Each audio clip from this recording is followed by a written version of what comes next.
That day, the world fell apart. The news told us to evacuate, but there was nowhere to go. People ran, but those things were faster. Damn it, this is insane.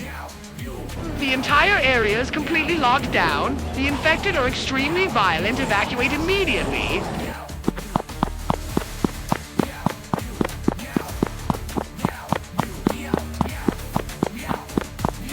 No way, no way. It's safe here. Thank you so much. Everyone, if you can hear this, head to the safe center up north. Do you want to go north with me? It's okay. We're staying here. Thanks for your help. I'm going north now. I'm scared.